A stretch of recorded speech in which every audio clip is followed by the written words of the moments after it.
Our today's class is based on the first grammar class, the basic grammar class, in which we are going to talk about letter, alphabet, word and sentence.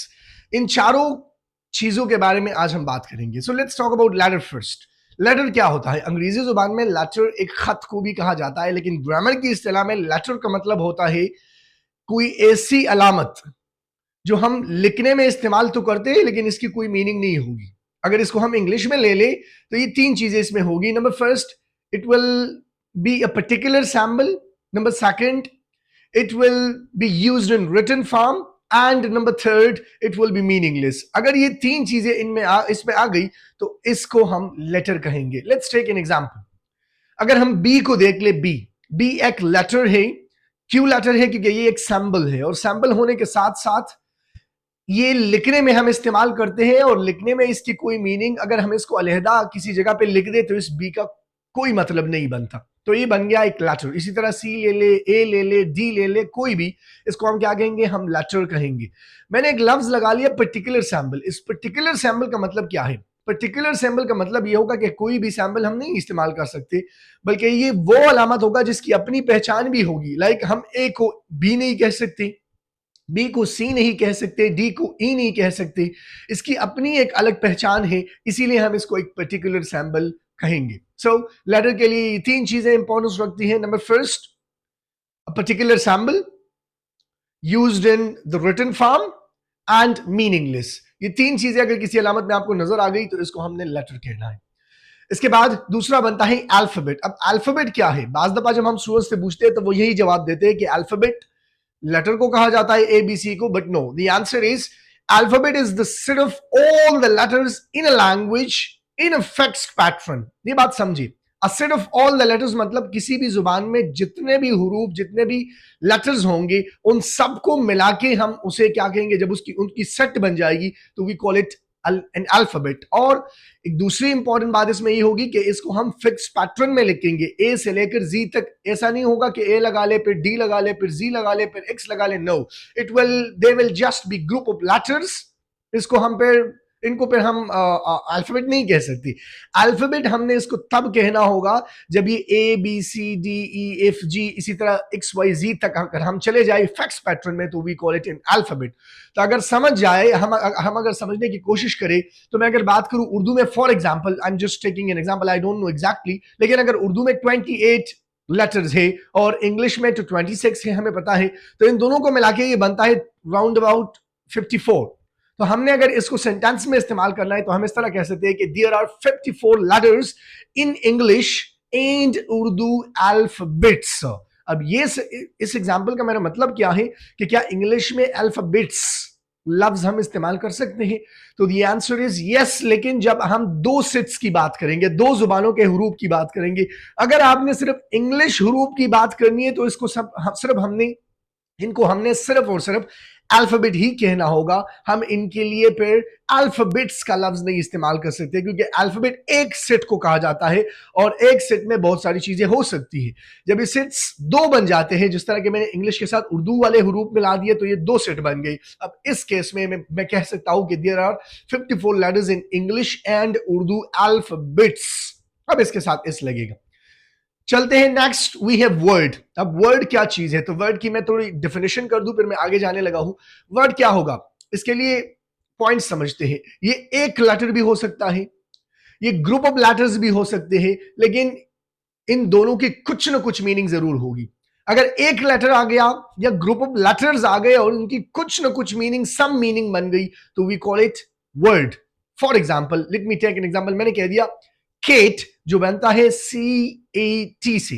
CAT क्या बन गए? Group of letters बन गए. और जब मैं खेट बोल दूं तो समझने वाले को, सुनने वाले को समझ में आ जाता है कि CAT खेट का मतलब होता है बिल्ली. मतलब कुछ ना कुछ तो समझ में आ गया, लेकिन बिल्ली का के बारे में अभी मैंने क्या कहना है वो श्योर नहीं है. तो इसीलिए ये एक वर्ड बन गया, क्योंकि ग्रुप ऑफ लेटर्स आ गए और उनकी कुछ ना कुछ सम मीनिंग बन गई, तो वी कॉल इट वर्ड. इसी तरह इस केट के साथ अगर मैं ए मिला दूं, अकेट, तो अगर ए को देखा जाए, यहां पर एक ये भी मीनिंग है. पहले कुछ देर पहले हमने लेटर में ये बात सीखी कि लेटर की मीनिंग नहीं होगी, इट विल बी मीनिंगलेस। लेकिन अगर यहां पर ए को देखा जाए, ए की मीनिंग बनती है एक बिल्ली, तो इट मींस ए यहां पर लेटर नहीं है, ए यहां पर वर्ड ही तस्वर किया जाएगा। Let me take one more example. अक्सर औकात जब हम सेंटेंस में बात करते हैं तो हम अपने आप के लिए क्या इस्तेमाल करते हैं, हम बोलते हैं आई एम अ स्टूडेंट। तो अगर बात करें आई की, यहां पर आई की मीनिंग बन जाती है, तो जब आई की मीनिंग यहां पे हो जाती है तो ये एक लेटर बन गया और इसकी सम मीनिंग बन गई, तो इस वजह से ये एक वर्ड बन गया। तो इट मींस कि वर्ड, मेरे पास वर्ड की कंप्लीट डिफिनेशन की अगर हम बात करें तो वर्ड इज अ लेटर और group of letters having some meaning. Next, number last, number 4, we have sentence. तो बात करते हैं सेंटेंस हमारे पास क्या है। तो सेंटेंस की डिफिनेशन भी पहले समझते हैं। Sentence will also be a word or group of words having complete meaning. अब यहां पर समझते हैं, इनको हम एनालाइज करते हैं इन सारे पॉइंट्स को।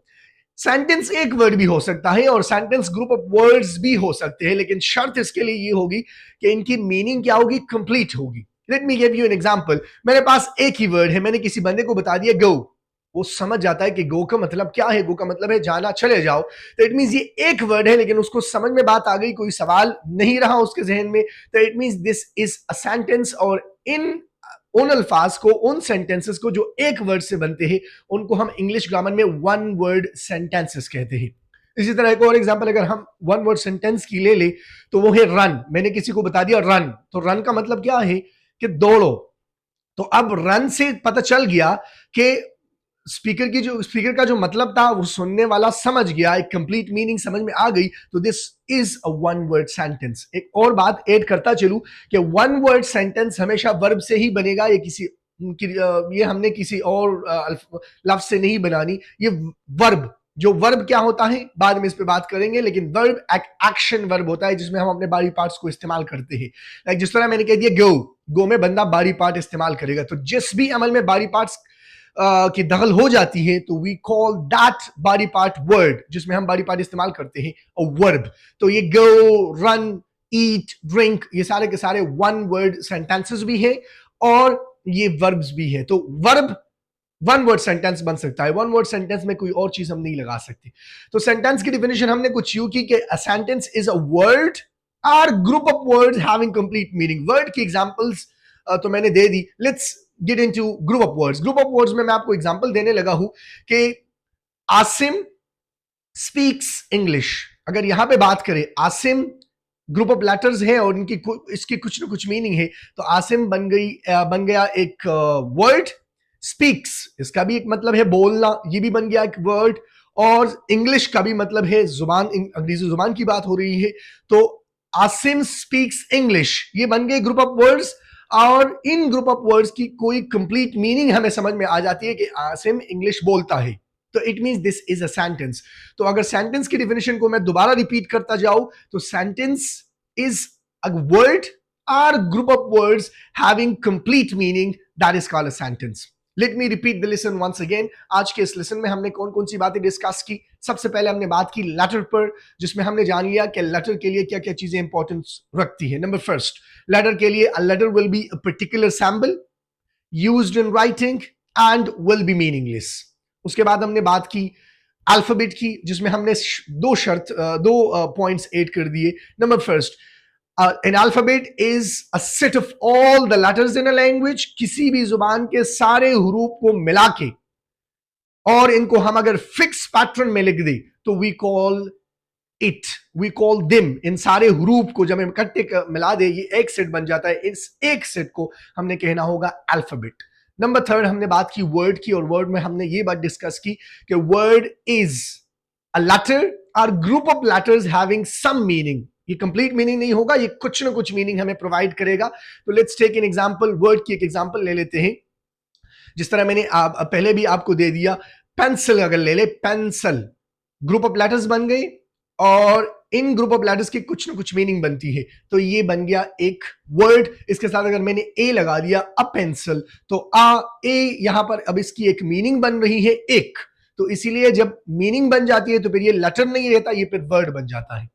फिर हमने बात की सेंटेंस की। सेंटेंस में हमने सीख लिया कि सेंटेंस एक वर्ड भी हो सकता है और ये ग्रुप ऑफ वर्ड्स भी हो सकते हैं। अगर ये एक वर्ड होगा तो ये वर्ब से ही बनेगा और इसकी मीनिंग हमें समझ में आ जाएगी। फॉर एग्जाम्पल, मैंने किसी को कह दिया कि गो, तो गो एक वन वर्ड सेंटेंस है, जिस सुनने वाले को समझ में आ गया कि स्पीकर का क्या मतलब रहा है, तो इसीलिए कंप्लीट मीनिंग हमें समझ में आ गया, तो that is why we call it one word sentence. Group of words की अगर एग्जांपल ले ले, जिस तरह मैंने पहले बता दिया, आसिम स्पीक्स इंग्लिश, ये ग्रुप ऑफ वर्ड्स बन गए और इन ग्रुप ऑफ वर्ड्स की कंप्लीट मीनिंग बन जाती है, तो we call this a sentence. किसी को अगर कोई भी सवाल हो तो आप कमेंट में कर सकते हैं और वहां पर मैं आपको फिर रिस्पॉन्स जरूर दूंगा।